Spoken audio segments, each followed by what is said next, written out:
Welcome into the best in paranormal podcasting. This is Darkness Radio. I am your host, Tim Dennis. I am excited for today's show, folks. This is a gentleman that I've been wanting to get on for quite some time, and he crosses my worlds. And some of you are going to go, and some of you are going to go, yes, because this is going to be an exciting show today. And I say crosses my worlds because we're going to cross two of my favorite worlds, the paranormal and professional wrestling today. But just for a slight time, just a slight sliver of time, and I'll explain to you in just a bit why we're going to cross those worlds. But first, let's tell you a little bit about my guest today. My guest is Brian Danhausen. He's an artist, author, lecturer, paranormal investigator, radio host, empathic medium, and much, much more. Brian has been immersed in the paranormal field for most of his life. His several encounters with the deceased are described and sketched in his books. His books are Into the AfterLife Paranormal World and Into the AfterLife, A Guide into Paranormal Investigations. Brian's most recent work, though, Strange Tales from the Unknown, is a unique collection of short fiction horror stories. As an empathic medium, Brian sees it all. His readings are presented in the form of paintings done while you sit with him, and I've experienced this, so we're going to talk a little bit about that, as he connects with your energy. These phenomenal energy portraits convey your light, your dark, your guides, and more. In addition to enlightening fans with his creative talents at conventions, libraries, schools, and private events, Brian is also busy as the owner of the Final Nail Art Company. We'll talk a little bit about that as well. And founder of the paranormal team Into the AfterLife Paranormal, along with his lovely wife, Darlene. And he's got a little secret. We'll tell you about that little secret here as well. And an alter ego we'll talk about. That'll come up a little bit later in the show as well. So let's welcome in to Darkness Radio, Brian Danhausen. Brian, how are you today, sir? Good. How are you doing? Thanks for having me. Thank you, sir. You know, I first met you at Michigan Paracon, right. But I was very curious about you about a year or two beforehand. And I'll tell you why in a second. Okay. And it wasn't because of a certain son's alter ego in his job. It had to do with the fact that I had walked by your booth at Michigan Paracon and I saw what you were doing. And I had asked a friend, what's his bag? What's his gig? What's he doing? And they said, well, he's a psychic who kind of reads your energy, reads your aura, reads you and what's going on with you and does a reading with you. And then he paints what's going on with you. And they go, Tim, it is so cool. And then he turns the painting around and he reads everything or tells you what's going on with the reading. And right. I said, are you kidding me?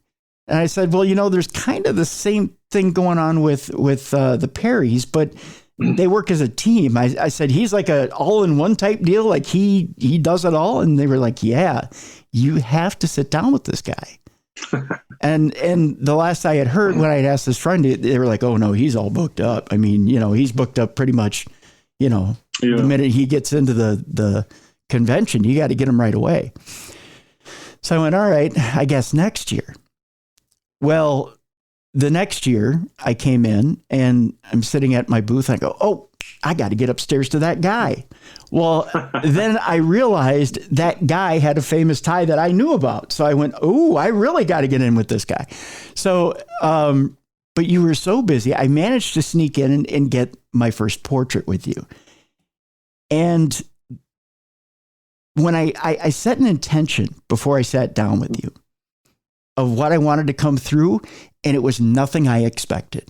I was pleasantly surprised, but nothing I expected, Brian. So I guess with this long preamble at the beginning of the show, I got to ask you, and we'll talk a little bit about your gift here in a second. Do you get that a lot when people sit down with you? Do they say, wow, are they blown away, first of all? And two, do they say, this is nothing like what I expected?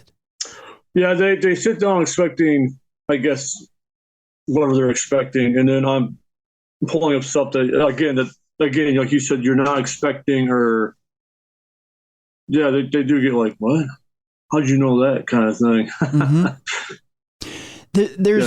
There's something, and I'm sorry, I didn't mean to interrupt there, but there's something about sitting down and putting something on canvas that leaves things to interpretation, because we interpret things differently through art.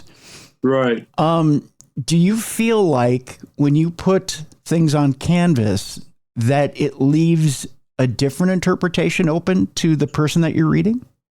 Well, this is how I do it, and I guess it'll be my answer. Sure. So when I'm done painting, I tell them, let me do the painting, let me turn around, let me explain to you what everything represents in the painting. Mm-hmm. The colors, the imagery, the past loved ones, whatever they're showing me, I'll explain to you everything in the painting. I then say at that point is what I call my safe point. If you want to get in deeper and get into the reading a little bit more, it'll be beneficial to you, because it's not like if you then tell me something, I can go back and change what I had just told you in the painting. The painting's there, I've already explained it, and it is what it is. There's no backtracking or, oh no, I meant to paint that kind of thing. It's already there. So it is what it is. I mean, it's usually some kind of message that you need to hear now. Yep. And that's what the people aren't expecting. Maybe they were expecting something, but they had this message come through that they weren't expecting, but they definitely know what it's about.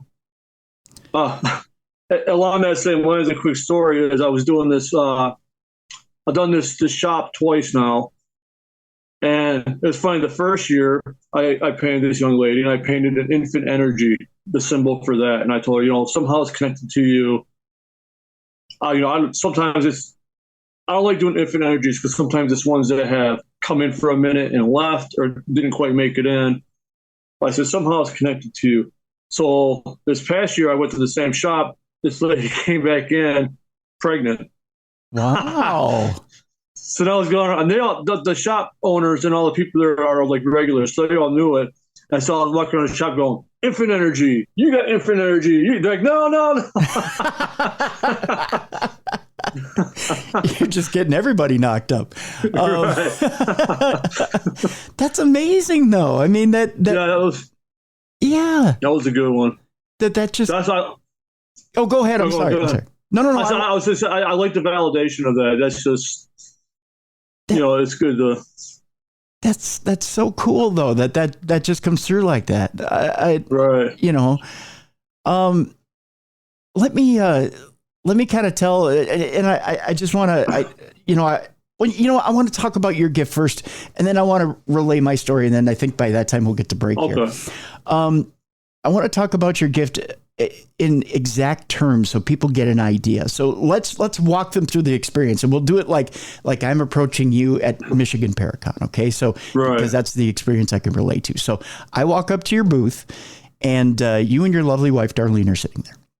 And so I say to you, Brian, and I'm a little leery because I haven't been there before. So I say, Brian, I want to sit and I want to get a reading with you. How does this happen? So of course we exchange money, energy, and I say, Brian, I book a reading with you, and I sit down with you. What's the first thing that happens? Because it is a little weird. It's a little off-putting. I mean, you do engage with me, but then it's not engaging, is it?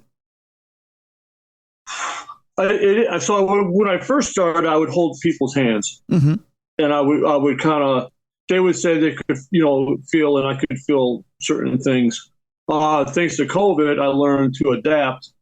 I was doing a lot of, through video like this, doing readings like that. And now I don't have to hold your hand. Also, thanks to throw a shout out here to my good friend, Exie. Mm-hmm. She has helped me, be more open to that aspect of it, to just be able to bring it in.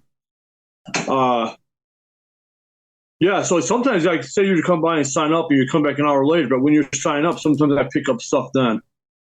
Sometimes I'm picking up stuff on the drive up there. I just don't know who it goes to yet. Really? And then when someone comes sits down, I'm like, oh yeah, that was from this morning, and that's how the pain will start. But usually, when you sit down, and I ask you to be relaxed, I ask you to be open. For me, the colors come through, images come through, past loved ones come through. Sometimes I'm painting stuff I don't even know what it is. I painted a turtle for some lady. I'm just going to paint this turtle. But she's, turtles is my spirit animal. It's my favorite animal. So it doesn't mean anything to me. Okay. But it's not supposed to, right? Right. It means something for them. So I used to kind of hesitate a little bit on stuff like that, but now I just paint whatever they show me. Okay. And I explain it, and that's what it is.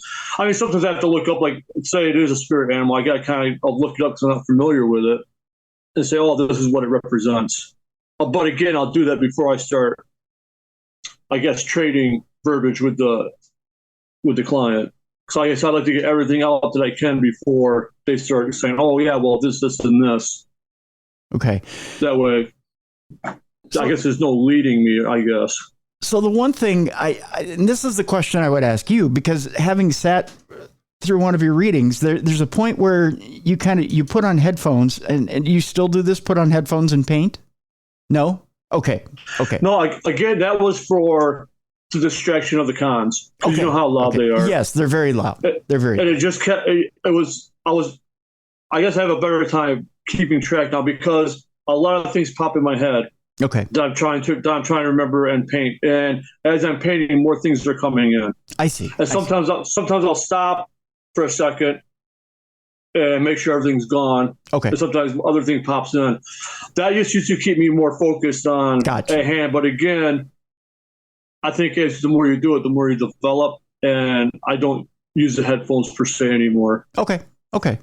Because when I was sitting there, it was kind of, to me, I got kind of, I don't ever get anxiety. I'll put it that way, Brian. But okay. It was a little anxious because I didn't know what to think as you were painting. So I'll ask you this question because I think from somebody who's sitting for you or sitting during that reading, there's a point where things are silent and you're wondering, right, should I be doing something? And I guess that's the question I have for you. Should I be doing something?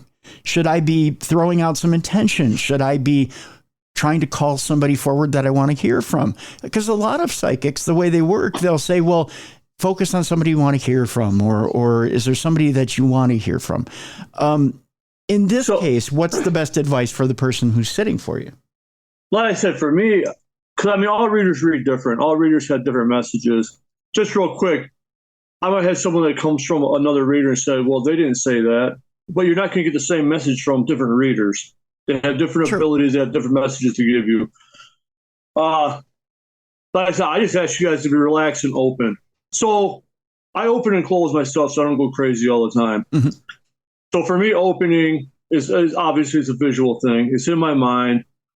There's an old red curtain that I open up. There's a locked cemetery gate. I kind of say what I say, what I'm expecting. I unlock the gate. I open the thing and push a white light through so nothing hopefully bad is in the cemetery. And who's standing there is, I guess, your guides and your loved ones. And I say, when your person comes sit down, you step up and tell me or show me what you need to show me for your person. And then when they're done, I say, it's the next person's turn. And, it's kind of like a line at the DMV or something in my mind, but in a cemetery. It's maybe kind of odd, but I do my painting.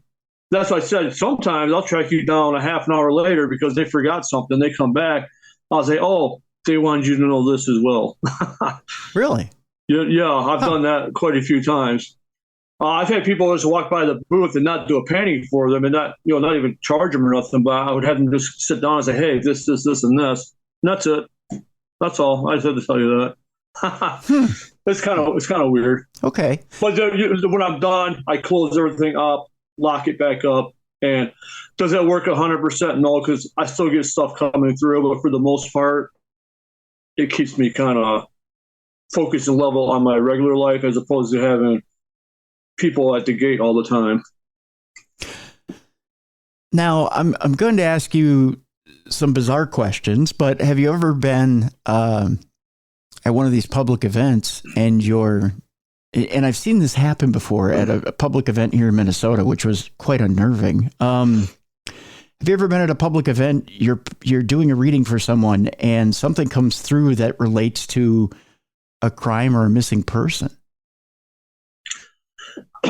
I have not yet. I have had picked up on. So I picked up. This was a weird one. It was at Paracon. This was, I guess, the extent of it. The first reading I did, I picked up on a suicide, and it was the woman's daughter who had committed suicide. My next reading was, I think it was a son that came through who was murdered. But again, that was the extent of it. And that was, I had to stop reading for about 45 minutes. I had to go, it was very emotional for me as well as the client. So I had to get up and just walk around for a little bit. sometimes you see me do. If you see me up at the show walking around, it's because I've had some intense readings along those lines where it's been very emotional. Yeah, I mean, nothing. There was some. I wish a person would have contacted me because I did give her some clues to some things. Mm-hmm. I said, and check into this and check into this is what he's telling me. Because they weren't 100% sure it was a murder, but I said, check into this, this, and this. He's telling me it's not right. It wasn't supposed to happen. And again, I haven't heard from them since, but wow. I mean, who knows? Gosh, I wish they would have got back to you. That would have been interesting. I try to keep, when I do have come across something, like that, and I do try to tell them, contact me on Facebook if you come across anything. Please let me know, but no one usually ever does. Well, I'll let you know a little something today by the end of today's program about how my stuff came out, because it's quite interesting. Okay, right. Whether we do it on air or off air, I'll let you know. But a lot of people I do read over and over again, so they might come and tell me the next time. Mm-hmm. But those are like more like one-offs. Yeah. And sometimes I think I may, because I don't want to like do whatever, but because maybe I'm so accurate on what they're not expecting, that maybe I freak them out. Well, that could be, a lot of it too. And I'll speak as someone who sat for you and done the reading.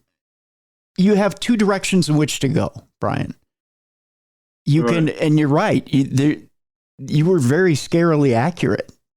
And at one point, but you have to face a fear when you get right down to it. And some of it is childhood fear.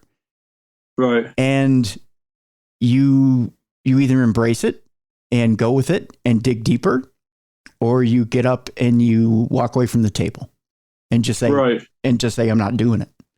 Right. And you just say, you know what? I buried it. It stays buried. I move on with my life. I'm an adult now, and we go forward. I read someone probably like my second year in or third year in doing this, and she had told me, I have never told anybody that about myself. She goes, I don't know how you got that. She goes, even my own family doesn't know about this. Mm-hmm. I'm like, so, but obviously I don't. I said, if you want to share your reading, you share your reading, but I will share no information about anyone's reading. Sure. So, whatever it was is, safe. I'm sure, much like, this past year, 2022, I did 157 shows. I can name probably 15 people I had on the show. Exactly. I'm sure you can't sit and tell me more than maybe 4 or 5 people you did a reading with. Right. Well, people come and said they'll have the picture from last year. Mm-hmm. I said, well, don't discuss it. Don't show me until, because it is like that. Because you've seen my lines at Paracon. Yep. At my list. So it is not that I forget, but there's just so many. It's hard to remember, who's got what. Even the people I read multiple times, I can't remember all their readings. Yes. Because there's always so much going on. Once they show it to me, then I remember. Yep. And we kind of compare how they went from here to the new reading, how they've grown in between. Mm-hmm. But it is funny how sometimes I almost paint the same picture for them. I've done this last year. I painted almost exactly the same picture with very slight differences. And I said, well, did you do what they told you to do? And she's like, no. I said, and that's why you're still at the same spot in your life. Wow. Because you did not move. You didn't take the advice they were giving you at the time when you needed it. So now you're stuck in the same kind of rut you've been in. Now that's crazy to get the almost the exact same picture. Yeah, it's definitely weird. But then I feel bad. I think, you got like the same painting, but then I can't feel bad because you didn't take the advice of what they were trying to tell you. Right. Right. I'll tell you. Oh, go ahead. Yep. I was like, the first time that really blew my mind, I was doing the Toledo Yacht Club. Mm-hmm. And I was painting, and I painted a tree which represents growth in a person, getting their life together. And in the center of it, I painted the goddess rising symbol with the spiral. Okay. And I did the whole reading. The lady goes, I'm going to blow your mind. And she lifted up her arm, and her tattoo was a tree with the goddess with the spiral in it. Really? I couldn't. I had to. I was so blown. My mind was so blown at that time. You know, we did whatever. She went away. I got off from my table. I tracked her down and asked, "Can I please take a picture of your tattoo?" And I put it with the painting and I posted it. You know, she said, "Yeah, go ahead and post it." Oh wow! But yeah, it was like, what? Wow. Because I still feel, and I know a lot of my friends that do this still kind of feel crazy sometimes. So what is the meaning behind that? When you get the actual tattoo that's on the arm, is it just a verification that she's on the right path? Yeah. That I was actually really connecting, you know, the connection. Yeah, it's just, that she knows where she's going. She's, you know, she's already there. But yeah, it was verification for her too, that what she's been doing in her life is giving her that growth and that strength and giving her that strong base, you know, like a tree. Wow. Well, that's really cool. I was going to say, when I sat down with you, I didn't know what to expect for the second one. The first one I got was shocking, to say the least. But the second one I got, totally different. Totally different. And it kind of turned my family on its ear. So we'll really? We'll get into it in the second part of the program. Okay, yeah, I'm interested. Yeah, but it's very interesting in that it validated the first one. Okay, very much so, and in a lot of different ways.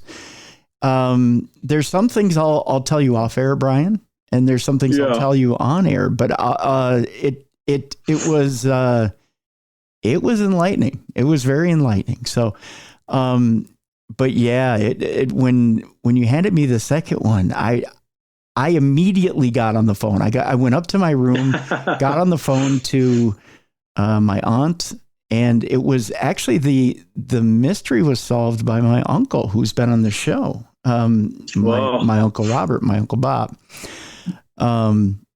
And it brought my Uncle Bob and I closer. Wow, that's good. Which is interesting. Yeah. So, not really curious on. Yeah. So it's, and I'll tell you between here on the show and off air, I'll explain everything. So, okay. And it directly ties to the first one. And it's, so I have you to thank for this, my friend. Well, that's good to hear. Yeah. And people always, you know, they thank me and all that, but for me, I thank you guys because it's an honor for me to be you guys for allowing me to be a small part of your journey, right? I'm really just a messenger. So yeah, it's more of an honor for me to be able to give you these messages and kind of, again, be a small part of your journey. So I tell you, it was just intriguing. It was so intriguing. And I'm glad I took the time, and I'm glad and I'm glad I was honored to sit with you. So that was my honor indeed. So at this point, let's take a break. When we come back, I'll tell you a little bit about these sittings, these paintings and readings I got from Brian. It's intriguing. And then a little bit later, we'll talk about Brian's famous son. I know that he's more than beaming and more than proud. In fact, he and his wife Darlene have traveled all over the country to support his son. In fact, he's even adopted his own little alter ego based on his son. I've seen the pictures, Brian. You can't lie. I know the alter ego. Danhausen. Danhausen. Yes, we'll talk about that when we come back. You're listening to the best in paranormal podcasting. This is Darkness Radio.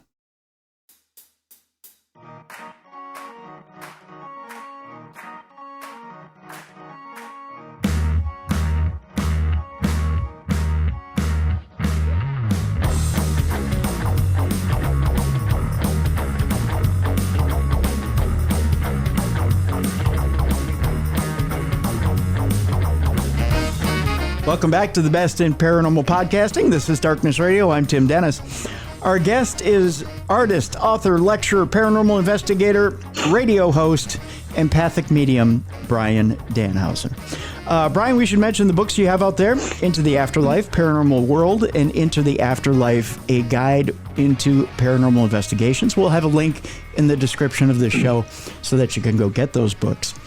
Let's talk a little bit about the paranormal investigator side of you before we go any further. Yeah. I'm curious. First of all, let's mention the group. You want to go ahead and mention the group? Yeah, my group is Into the AfterLife Paranormal. This current state's a smaller group, but it's fine. Man, we started this maybe 13, 14 years ago. We started this group, me and Darlene. Yeah, it's weird because when we started, it was all about the proof and getting the equipment, and we need this, and we need this, and we need this. And as I opened myself to the mediumship, it became less and less. I think it really hit me when we were at Waverly Hills. About 2 hours to set up 2 DVR systems and equipment, waste of time. Tearing down, another 2 hours off the investigation, waste of time. When I could have just went and just investigated. And I would quote my friend Mike Hartman that really evidence is for yourself. Right? It's not for anybody else. You could have a video of a full body apparition walking across your camera and everyone's going to dispute it, so it doesn't matter. Very true. Very true. You know? Yeah. Now, if me and you were there and we saw it, matters to us. Right. But, it might matter to our friends who believe in us and trust us. But for the majority of the population, they're like, oh, that was video edited, whatever. And you're never going to be able to sway that. So you do it for yourself. You do it for, maybe answers that you're trying to help. Maybe if we do like a client's house, obviously we're trying to get answers for them. Again, for me, nothing I would ever say or claim, nothing 100%. Even with being a medium, like I got these people that say, oh, I'm an EVP expert. Well, how can you be expert in something in a field that you don't fully understand? Even with connections to the other side, I don't fully understand. How are you can't be an expert in something you can't. I don't know if the people on the other side understand fully what's going on sometimes. So how can you? Right? So don't tell me you're an expert in this or an expert in that. No, you might have knowledge on, you might have your theories on it. Because to me, everything is theory in the paranormal field. Nothing can be proved or disproved or whatever. Let me ask you this, Brian, because you brought up something. You brought up something that sparked something in my head here, and I have to ask this. Let's bring it back to Waverly Hills. So, if you're doing an investigation at Waverly Hills, maybe you can help us out in this respect. You know how a spirit communicates with you and how that channel opens back and forth. How do you understand it, or how do you know it to be that a spirit would open up and try to communicate with a device, this piece of this hunk of machinery that's sitting there, and we tell it to speak to a red light? How do you think that energy transposes between them and this hunk of machinery in order to create a signal? I don't know if they necessarily do unless they're trying to actually communicate if they want. So again, I learned a long time ago at Prospect Place, where I met the woman of the house that kind of runs the place. She kind of runs everyone that's in there. People go in and they're like, speaking this red light and blah, blah, blah, we're going to leave. They don't care if you leave, man. You can't demand them to speak into your red light or turn on this flashlight or do this or do that. They don't care. You can't threaten them by leaving. There's hundreds of people a month or whatever, and they're saying the exact same thing. Right. So a lot of times I think it's just luck and perchance that you might pick something up. I don't think it might be intentional. Because if you ever caught EVPs, it's like 2 words, or if you're lucky, you'll get some kind of a sentence or something you can piece together. But most of the time, it's just bits and pieces. I think it's kind of more luck that the equipment, whoever they did, is picking it up. I have caught intelligent answers, but again, was it just perchance that the recorder picked up the intelligent answer, or was it manipulating the equipment? I can't answer that. I don't know. Okay. So you're thinking that it might be that the equipment just happens to pick up the answer if you throw it out there, or if you throw out a question. Right. Okay. I'm not saying there isn't some things out there that might be more powerful that can maybe manipulate the equipment or will intentionally show up on the equipment. But for the most part, I think the longer you're over there, the more knowledge you have, the more power you have. Okay. That's right. Yeah. That's just like. No, just like ahead. anything. The reason I say that is because, okay, for me, it's like, who are we as a species to make up a set of rules for a plane of existence we don't understand? Mm-hmm. How can we say, oh, saging does this, or this does this, or salt circles keeps me from this? Yeah, you can put your intention out there, and a lot of things are intent. But I've had things, you go into locations, oh, don't follow me home, don't do this. And then most times things listen, but then you got those ones that don't listen. And they will still attach you, still follow you home. And what's the difference? Are they higher up on the hierarchy? Mm-hmm. But again, why do we think we can make a set of rules for a plane of existence? We have no idea or no clue what's going on. Is there something to be said about?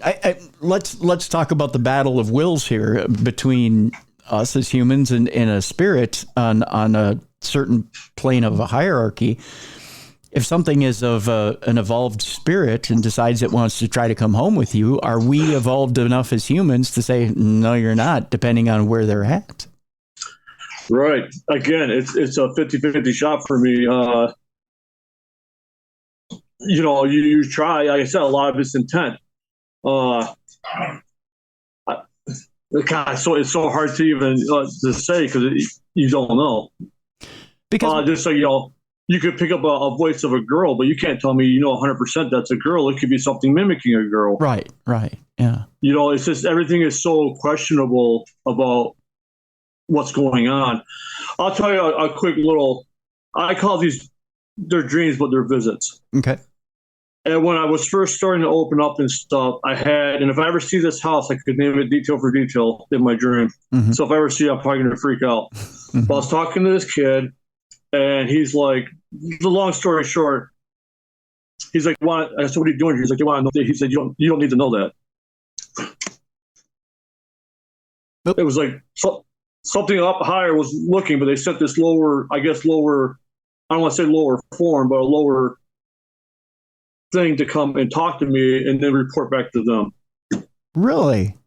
Yeah. That's where I kind of get my hierarchy thing in my thoughts. Yeah. Again, that's just my theory. That that's not. I'm not saying that's correct, but that's how it's presented to me. So, what do you do in that case? It was early in of me opening up to accept the gifts. So I didn't really know what to expect of it. It just put me on a new train of thought, right? And maybe that was the purpose of it, is to give me the understanding that we are not ever going to know everything, and there are higher things going on over there that we will never have knowledge about. But we can take what we can get from the lower portions, I guess. So, do you believe then, Brian, that grounding and shielding and keeping yourself somewhat safe from this hierarchy only goes so far? Or what do you believe? I do believe it does only go so far.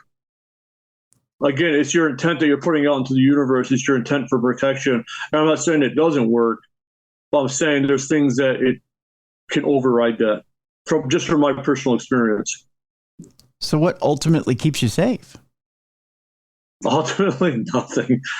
When people ask me about this film, they ask me about, that's why I shut down. But when I said I shut down, I said it doesn't fully work all the time because things will still pop in. Even though in my head, in my rules, I'm shutting down from that other world, things are still seeping in. Things are still coming through out of my control, Okay.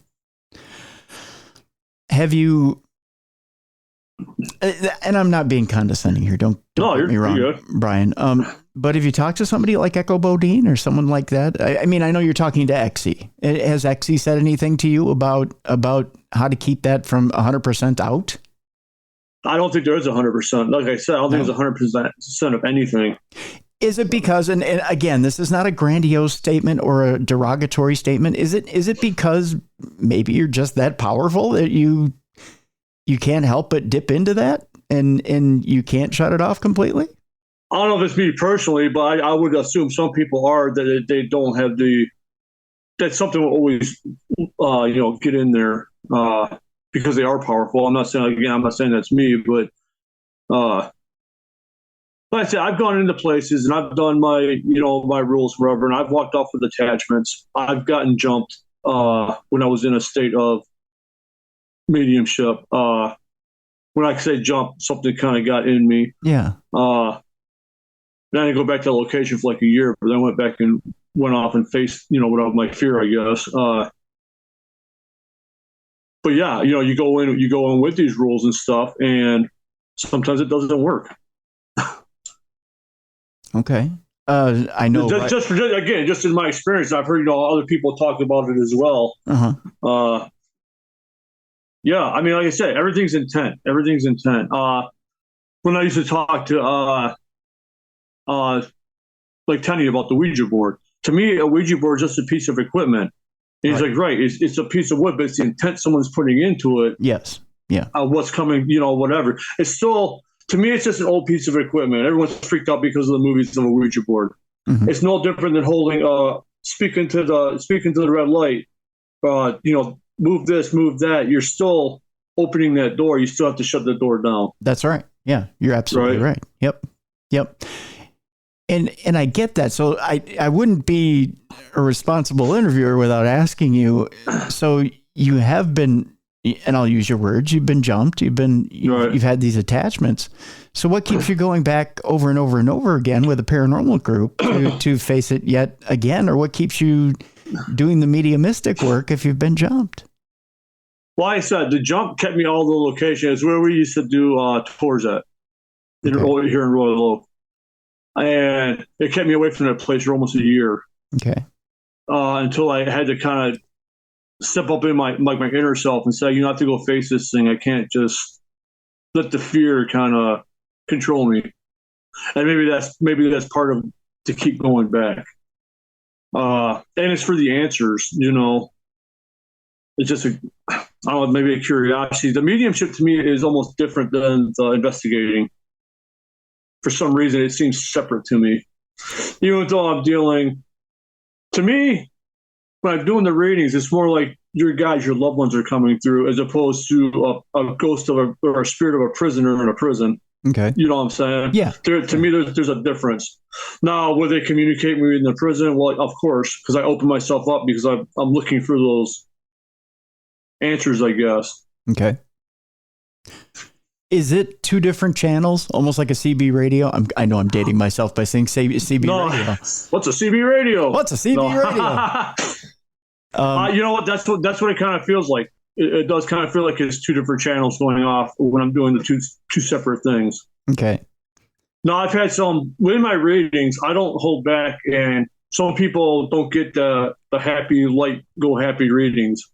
Sometimes they get dark readings. Sometimes bad things come through.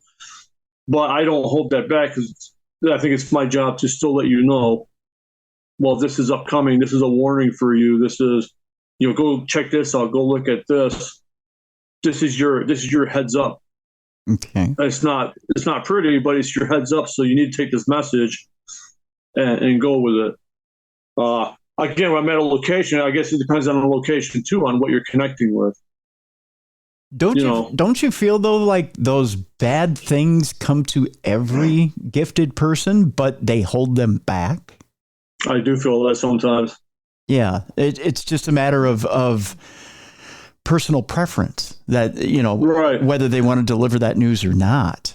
Right. Yeah. See, I feel that if they're giving me the message, give to you, you need that message. Yeah. If I didn't give you that message, that maybe you could prevent something. That I wouldn't be doing my part. Have you ever been given somebody's, I hate to put it this way, but have you ever been given somebody's date of death or been given the information that somebody's going to pass soon? No, I've done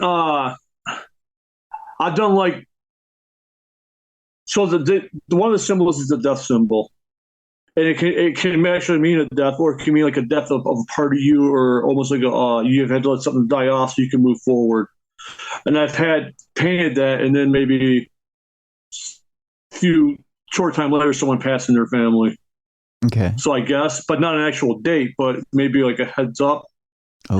And I said, sometimes I don't even fully understand the painting. Like I said, sometimes I'm painting things I do not understand. Okay. And once I get through everything I do understand, then I have to go back and kind of really get a feel for that one piece of that painting and try to figure out what it means, it's like I said, there's a different side of you, my friend. That's I think open, honest, refreshing, and might just scare the hell out of people. That's what I'm saying, because I am so honest with the readings. Mm-hmm. And I say maybe people don't come back because I'm so honest. Yeah, that it kind of freaks them out. Yeah, well, let's face it. I mean, most mediums they do sugarcoat. They do, it's a spoonful of sugar to make the medicine go down, and it's right. That's in most settings. I also tell them, like my regular clients that I have, mm-hmm. I will not read them unless it's like an emergency. I say, don't come back to me till maybe 4 months. 3 if it's an emergency, but you have to have that time to let the reading evolve and go through and get through that next stage. If I tell you, oh, you got to come back every week and get a tarot reading, nothing's going to change. Maybe something might change, but for the most part, it should probably almost be the same reading. But you have to have that time in between. So I'm not just looking to, come back every week and get a reading from me. No, wait so you can get a good true reading. Well, you also need that time to do the work too, don't you? I mean, you need right. to act on what it is, the advice that you've been given. Right. That's what I'm saying. You have to have time to let that reading evolve and do what you need to do and let, things change before you come back and get another one, because it's kind of pointless. Right. Exactly. As far as the paranormal work goes, it's interesting. You've said that, and you cited Mike saying, you could have that full body apparition pass by on camera, but who's going to believe it? And then working in more of the psychic into your investigations. But don't you want that physical evidence and more of that physical evidence to back up what it is you're getting psychically? Is there ever a time, and this is what I'll throw out there, is there ever a time what you're getting psychically is something that maybe you question? I always question it. Yeah. Okay. I always question it. So this is how I would work an investigation. And usually now I'll still take a recorder with me and just walk with the recorder. Okay. Maybe snap some pictures, whatever. I don't go like fully equipment free, but I don't have to set up DVR cameras and full spectrum cameras and all this kind of stuff. Okay. If other people in the group are doing it, that's fine. But so let's say we're investigating at a house. And we're in a room, and I pick up on a lady. I would just tell you, no one else on the team. I'll say, this is what I'm picking up on. This is what she's feeling. This is what she's telling me. This is what she looks like. And we just keep that between us. Okay. Because I found that it is highly contagious when you start to talk about it. Okay. Then everyone's seeing a woman. Yep. Whether they see her or not. So I keep it between me and you. You're going to be my validation, my backup. Then let's say we're reviewing evidence. In that room we have a recorder going. We catch a woman's voice. Okay, now it's starting to link together. Saw a woman. Then we might try to research pictures. Maybe I might find a painting or a picture of this woman. Then, even if we catch the voice, I might bring it to the team. Oh, yeah, we caught a woman's voice. Now let's pick up on a woman. Let's do a little bit more research into who this woman might be. But I wouldn't do that until something collaborated with what was going on. Oh, okay. I see. All right. Yeah, good system. I like that. And most of the time you're finding you're getting hits that way. Yeah. Nice. Okay. Yeah, we did one. We were doing a house, and I was watching the stairs, and this is just to the interview process. And I went out and I sketched the man at the top of the stairs I saw in the car. And then the person who's interviewing with me, she was, what's going on? And I said, we didn't say it in front of the client. I said, I saw this man, blah, blah, blah. I showed her the picture. That was it. We did several investigations at this house because I also believe it can't be a one and done kind of thing. Mm-hmm. You have to stick with if you're trying to help a family, you got to stick with them until something's resolved. Yeah. Right. Whether they're happy or you got to bring in someone else or whatever. But I think we were like maybe 4 or 5 months in before the client showed me a picture of her grandfather. It was a picture I drew that I had in her file. So the next time I come over, I brought it to her and we compared. And not that he was a nice man, but everything lined up. So, again, I held on this picture for like 4 months before I revealed it to the client. Wow. That's impressive. That's impressive. So I've got to ask you this. You brought up Waverly Hills earlier. when you go into a spot that's I don't want to put it as trampled on, but one that's as visited as Waverly Hills is. Let's face it, it's not virgin territory by any means. One that's as storied, one that's as historic as it is, and we all know the stories and the evidence and what lies there at Waverly Hills, and we're quite familiar with what's there. Do you find, or do you go to a spot like that and find something different than what's there? And if you do you report it to Tina or whoever's there and add to the legend? Have you? We've done something like that. So a lot of times I don't even take the tour, right? Obviously we see stuff on TV, whatever. But so we were at Trans-Allegheny Lunatic Asylum. Yeah. And they were doing who's the tour guide at the time? Was his name Copperhead? I'm not quite sure. Yeah. It was some kind of snake name. Yep. But he was up with the group way far in front of us. It's me, Mike, and Stephanie, the Hartmans. Mm-hmm. And I kind of stepped back from the tour because I don't want to be influenced by a whole lot, And we're walking in the violent women's ward, or one of the women's ward, and some lady sticks her head out and goes, "Ah," like that. And I turn around, just instinct. I stuck my head in, and I went, "Ah," back to her. And Stephanie's like, "What the hell are you doing?" I said, "I don't know. It's just instinct." And I told her what happened. Yep. So we catch up the tour a little bit down the lane. He's like, "Oh," he explains, sometimes there's claims of a woman screaming at people from the doors. I said, "Yeah, like 5 minutes ago." It happened.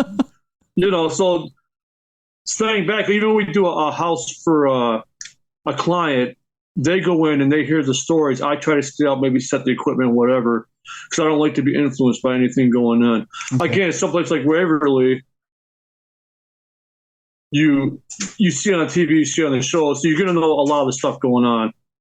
For us, Waverly's was active about the first 4 hours, and then it kind of just toned down. Yeah. Yep. Someone in the basement did catch a recording of someone saying Danhausen, so that was cool. Really? That is cool. Yeah. That is cool.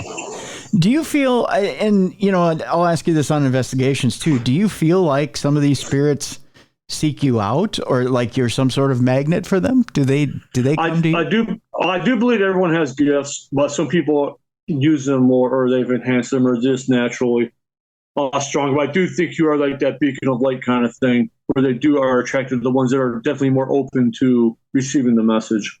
Okay. Some people will be gifted and be like, "No, I don't want nothing to do with it." But someone will be, "Yeah, come in and let's talk," and they're going to come to the people that want to talk. Yeah. Okay.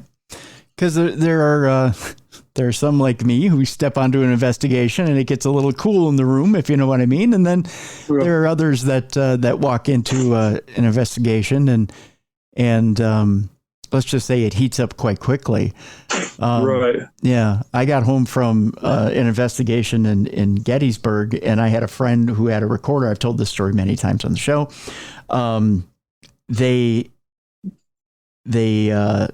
They hand over, or they call me up and they have their recorder and they say, because what had happened is we were in this house off of the Eisenhower Hotel, and I was investigating with this group of friends of mine, and the friend of mine, she says, "Well, we're not getting anything." And I go, "Let me step into the living room. You guys investigate the kitchen," which is supposed to have a lot of activity in it for some reason. I don't know. Maybe some of these evil spirits like to cook. I have no idea. Maybe they're Martha Stewart. Who knows? But I said, I'll go into the living room and just kind of chill on the couch. So I'm sitting on the couch. They're doing their quick burst session. And I get home, and from thousands of miles away, she goes, "You have to hear this EVP." And it's like, "I'm going to kill that effing Dennis." Right? So she's like, "Aren't you scared?" And I'm like, "No, I'm kind of flattered, Right. Yeah, they're going to get me from the kitchen. Funny. Yeah. I sat there and nothing happened.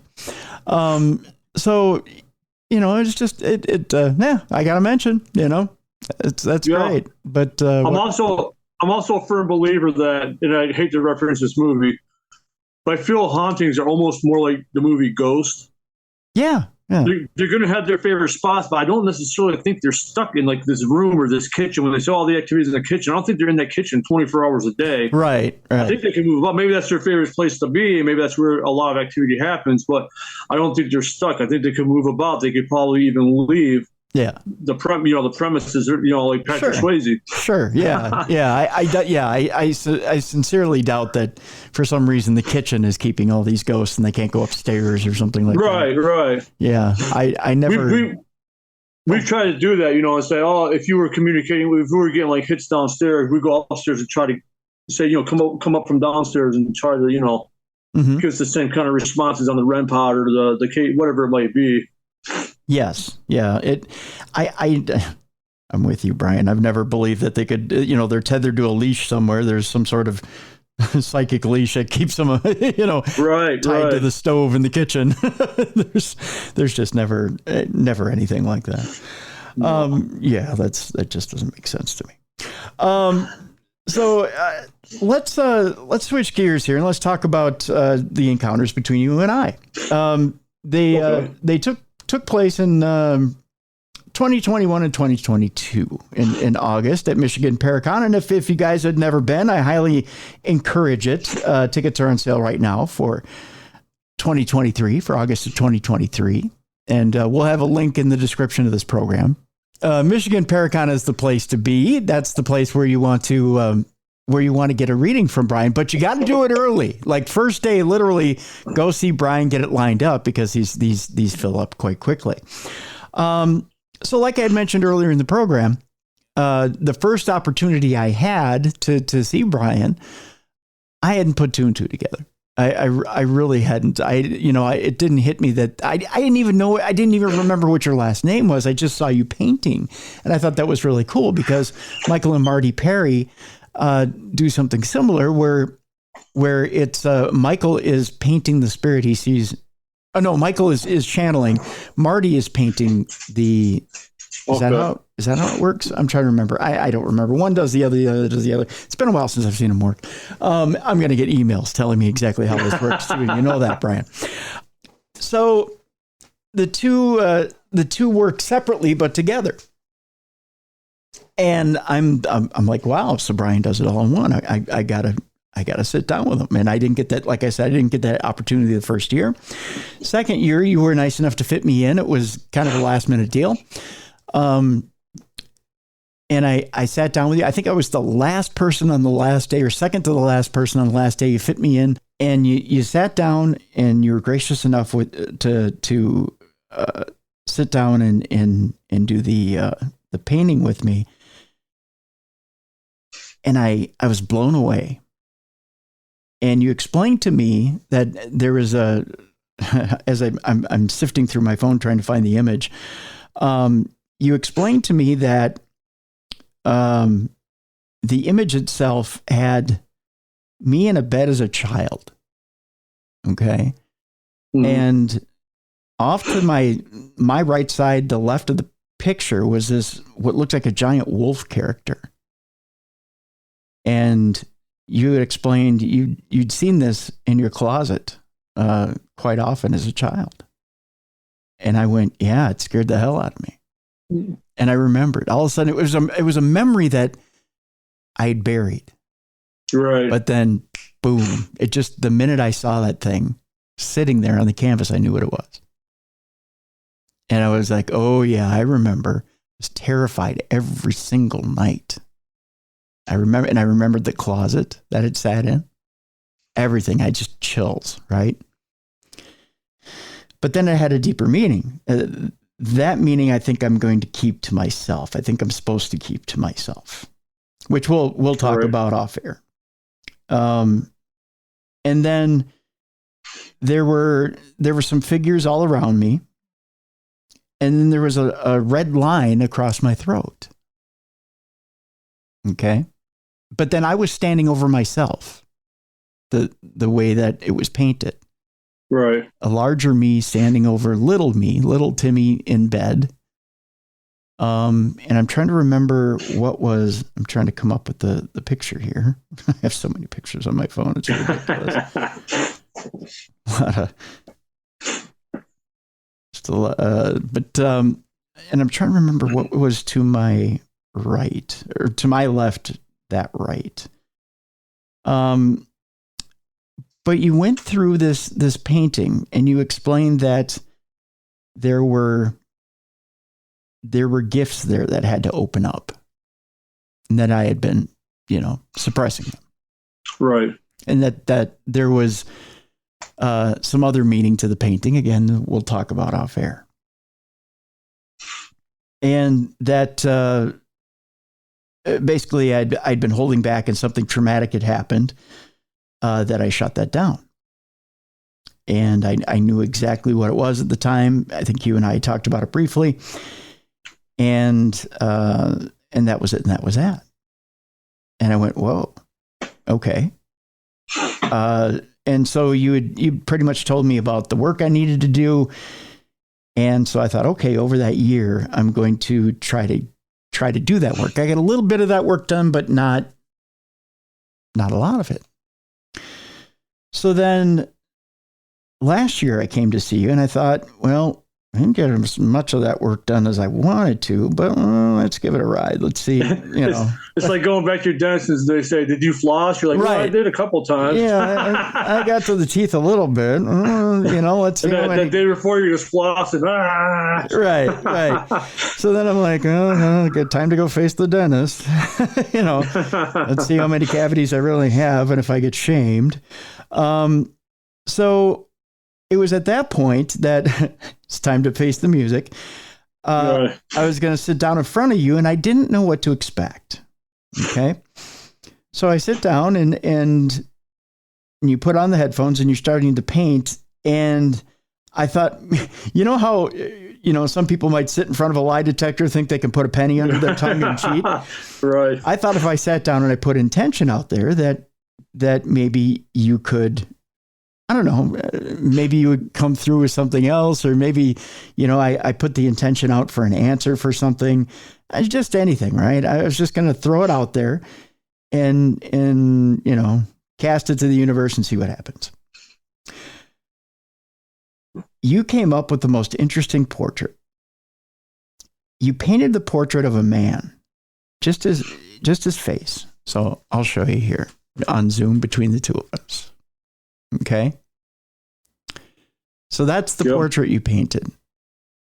And it was very interesting because that portrait right there, my friend, I ran upstairs and I called my aunt and I said, I think I know who that is. And I asked her, is that my grandfather? Is that my grandpa Dennis? She said, no, I don't think so. Because at first I had asked, did he die? And when he died, did he have unfinished business? Because you told me this was, and I see the red line here. Okay. Right. I see that red line right there, under his neck, which indicates gifts. Okay. I think, right? I wasn't quite sure. The red represents your core. Okay. That just meant he was family friend or loved one because you guys share the same core. Like the same kind of inner, I don't want to say soul, but maybe like an inner kind of soul. That's why I know he's connected to you somehow. Okay. And you said he was in a police or military or some kind of military uniform. Military uniform. Right. Okay. So military uniform, I automatically think of my father's father. Right. So I get a hold of my aunt and you said he had unfinished business. I'm thinking, well, did my grandfather have unfinished business? So I called my aunt. She took care of him at the end of his life. She said, absolutely not. He was at peace when he left. He had, everything was fine. Right. I'm thinking, well, what then? Who? So I'd been talking to my Uncle Bob, my Uncle Robert. We're kind of going back and forth. So I'll show you some pictures here. So this picture here, and you'll see why here in a second. Okay. I thought that's my grandfather on his wedding day.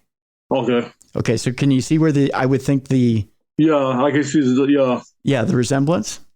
Okay. So let me see if I have the picture. Gosh, let me think here. Okay, I know where to find the picture. So I think grandfather, because there's a little bit of resemblance here, right? Right. I'm gonna have to bring up Bob's messenger here. He's gonna think so I'm talking to Bob, and we're going back and forth. And I sent him the picture of the painting, and I told him about the experience with you, which he thought entirely fascinating. Now, I didn't know my uncle was so into the paranormal until he and I started really talking again. Right. And he told me an interesting story about the man in this painting. And I don't know that it's mine to share. That's why I say we'll talk off air. Right. But this man in the painting does have some gifts, which I wasn't aware of. It turns out the man in this painting was the one that I had an out-of-body experience about and watched pass away. It was my great-grandfather Trombley. Oh. Okay. My grandmother's father, my father's grandfather. Right. On his mother's side. And so, and my Uncle Bob sent me the photo, and it's the spitting image. And he said, no, that's not your Grandpa Dennis. That's your Grandpa Trombley. And he said, oh, I know who it is. And he said, yeah, he's the one who's watching after you. He's probably the one trying to help you develop your gifts. Right. So he goes, yeah, Brian's dead on. Yeah, that's him. That's awesome. Yeah. So, yeah. And he said, I know him anywhere. That's him. Wow. Yeah. So that's what I like to hear when it comes full circle, Yeah. So, and he told me some other stuff we'll talk about off air, but yeah, right. that you nailed it. So, and some interesting stuff too. Some stuff that is a little scary, but lined up directly with the reading. So, I mean, I got chills just thinking about it, but, wow. Yeah.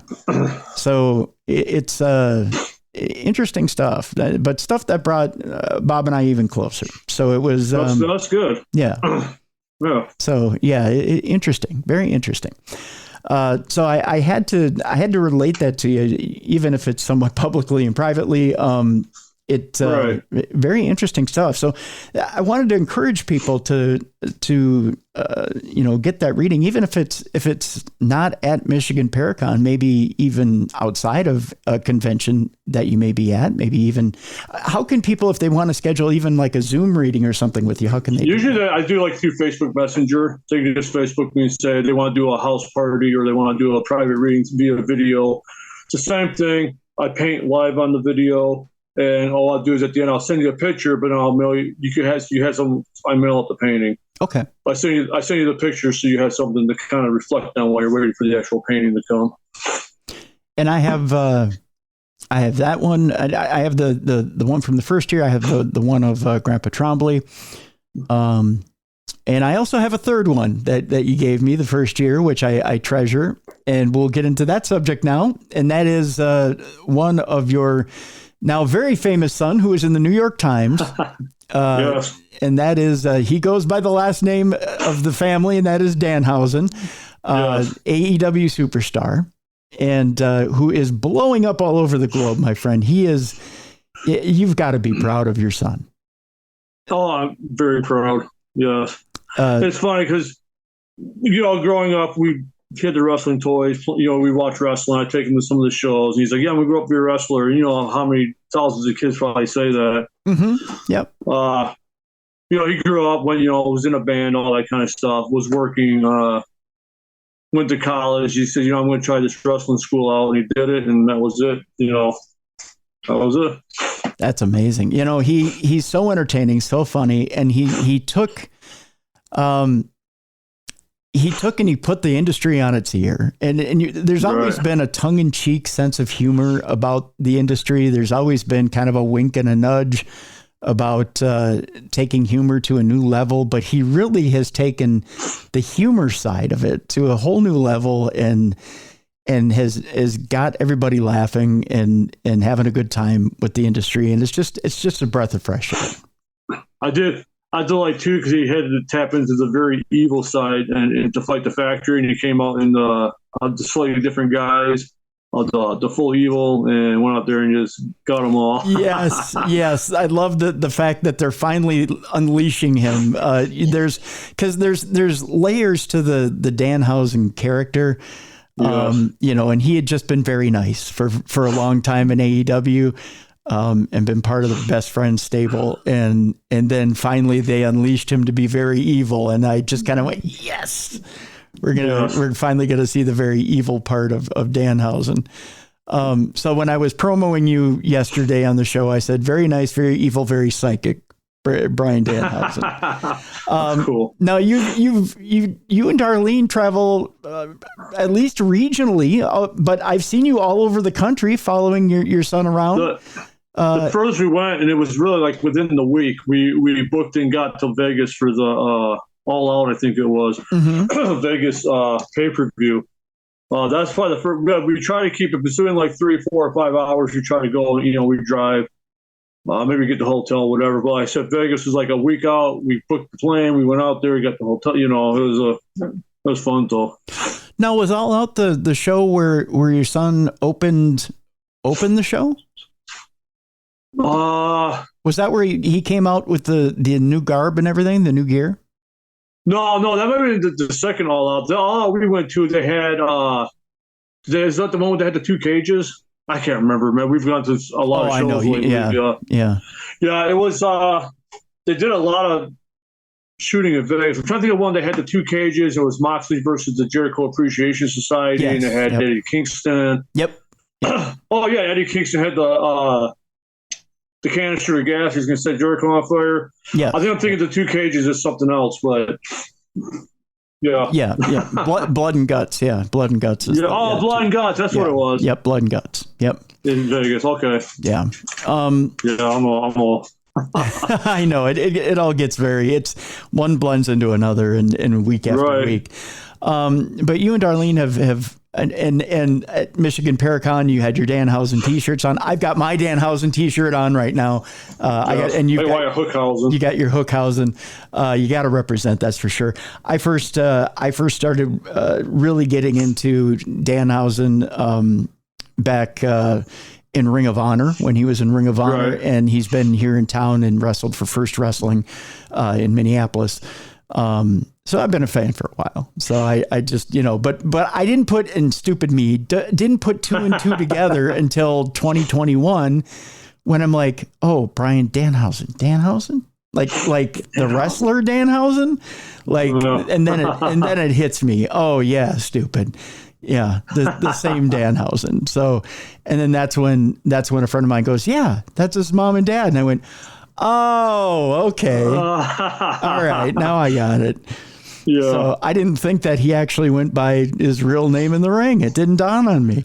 Well, if you ever heard him tell the story, one of his first promotions he did, the promoter was like, no, Danhausen's too long. You can't use that name. You're going to be called Donovan Danger, and he hated it. Oh. And so he basically told the promoter, F you, I'm using my name. And now he's, showing them all that Danhausen does work. It does. It does. It's got the...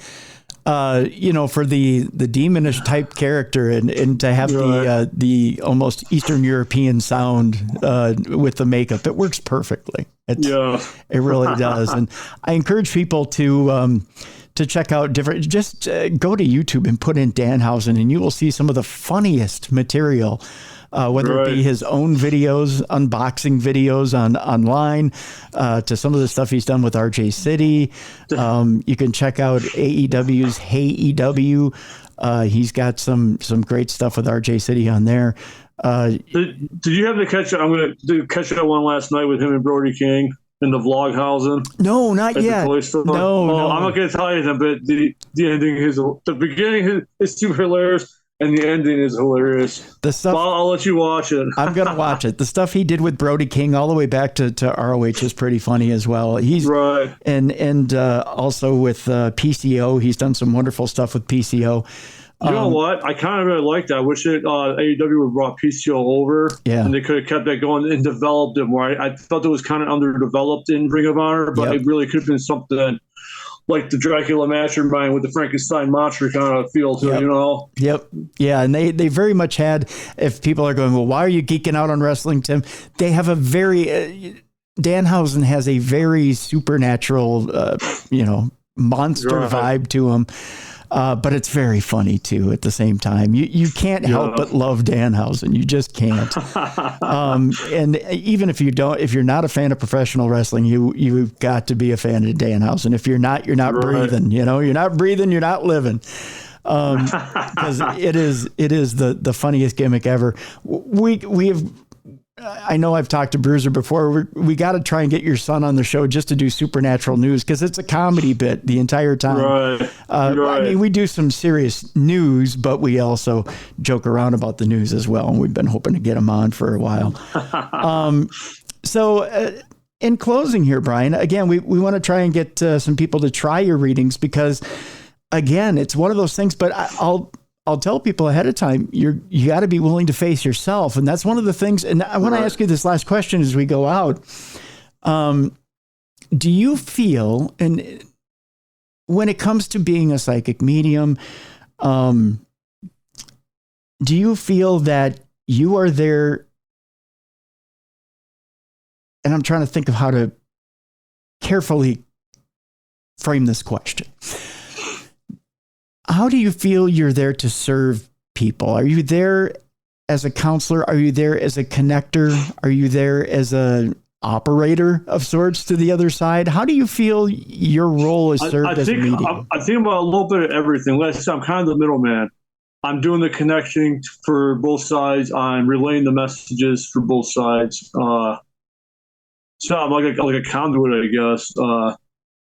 And then I do, just from, something might come up that I've had experience with, and I might put forth some knowledge of my own with and my feelings on the subject. So a little bit of counseling as well, I guess. Not that I'm a licensed counselor or anything, but I do deal with a lot of people that do the readings that have, mental health issues and stuff like that, which I've gone through myself. So I have knowledge on that, and I might talk with them about that and explain to how maybe the reading might tie into that or things I've learned from that. So, it's a mixture of everything. Yeah, it really is. Should people be prepared for tough news? Is that the first thing they should be prepared for when they sit down, or should they be prepared for a good message? It's not always tough news, but like I said, I don't hold back on the tough news, on the darkness. I think there's a balance with dark and light. You have to have both. And, for me, purple is a negative color, where yellow is like a piece of serenity. And I always explain to people, I always feel that everyone has a purple phases in their life, but that's how what grows us, what makes us stronger, what preps us for the next phase of who we're supposed to be. Okay. Then we'll have a nice yellow phase, and then something will happen. We'll have to learn another lesson. I think as we get older, the purple becomes less and less, and hopefully the yellow becomes more and more. And when you're done learning, it's your time to go. So we'll always be learning and growing. So you got to kind of expect it. It's just part of life. You bring up an interesting point in that purple and yellow, and by the way, they're Vikings colors. Thanks for doing that for me. Appreciate that.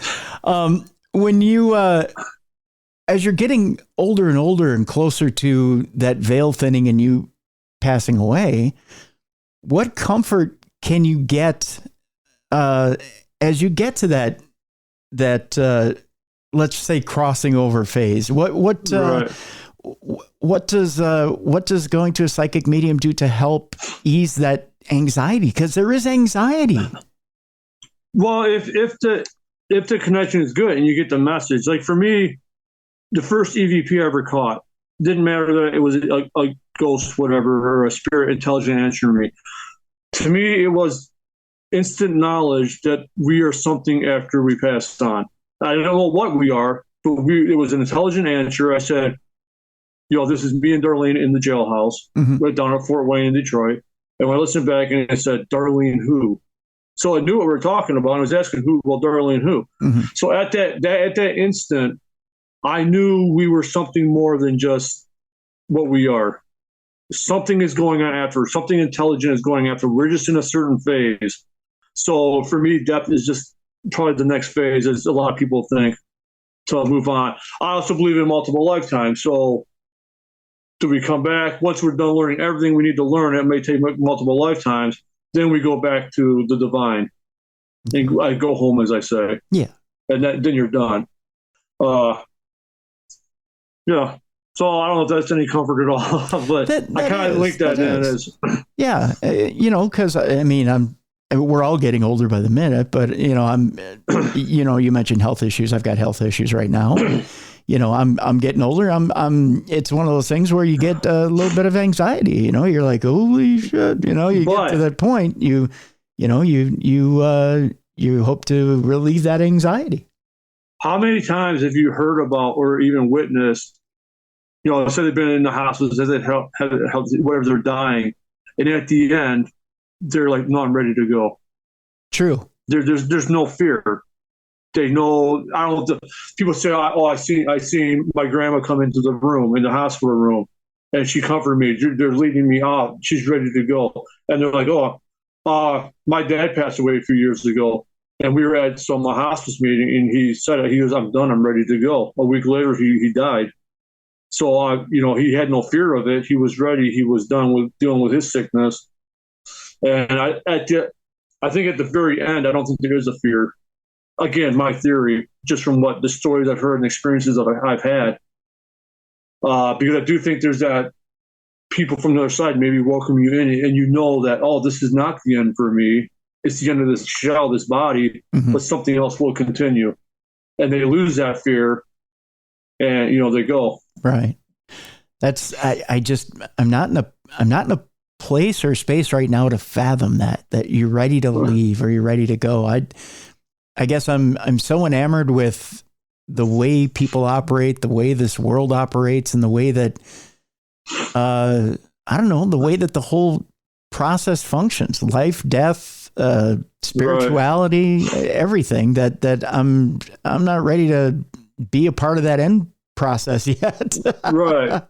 Yeah. I'd say some people, I think when they have the murders or the accidental deaths, they don't have to have that peace of mind of the loved ones coming to guide you over, or, they don't have that, I guess what they would say, quote unquote, the unfinished business. Yeah.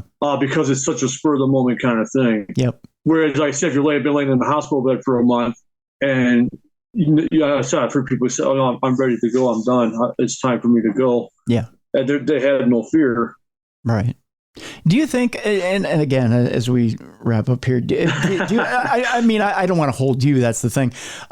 Do you think that there is a moment though when before somebody's about to be murdered, do you think there is a bit of a tapping into the divine, letting them know that, hey, this isn't the right day, or this is the day, that something's going to come down, and that there is a bit of a numbing, or maybe the soul does leave a little bit of the body, so they're a little out of body all day, so that they get a bit of an anesthetic, so to speak, right? That they don't feel it.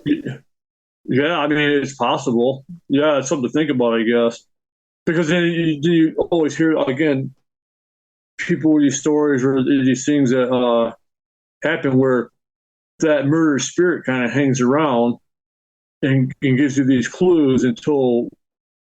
I had a friend here, Christy Robinette, that does police work and stuff like that, and she has solved murders like that, and where they've taken her to a particular place, and they would find clues or body, whatever. Yep. And then after that is done, then I think almost they would move on, kind of like the Crow. Yeah. He avenged his murder, got everything that needed to be known, and he was able to go back in peace with Shelley. Right. Exactly. Yeah. Yeah, you got it. Right there. All my nerd stuff comes through even I'm right there with you, Brian. I'm right there with you. I saw an article recently, just totally off track. Did you know that there's like a Reddit thread talking about how they thought The Crow was the worst movie ever, and people are absolutely savaging it? I know there's actually, and it's younger kids. Younger kids are like saying that The Crow is the worst movie ever. And I don't know how you look at that movie and think that.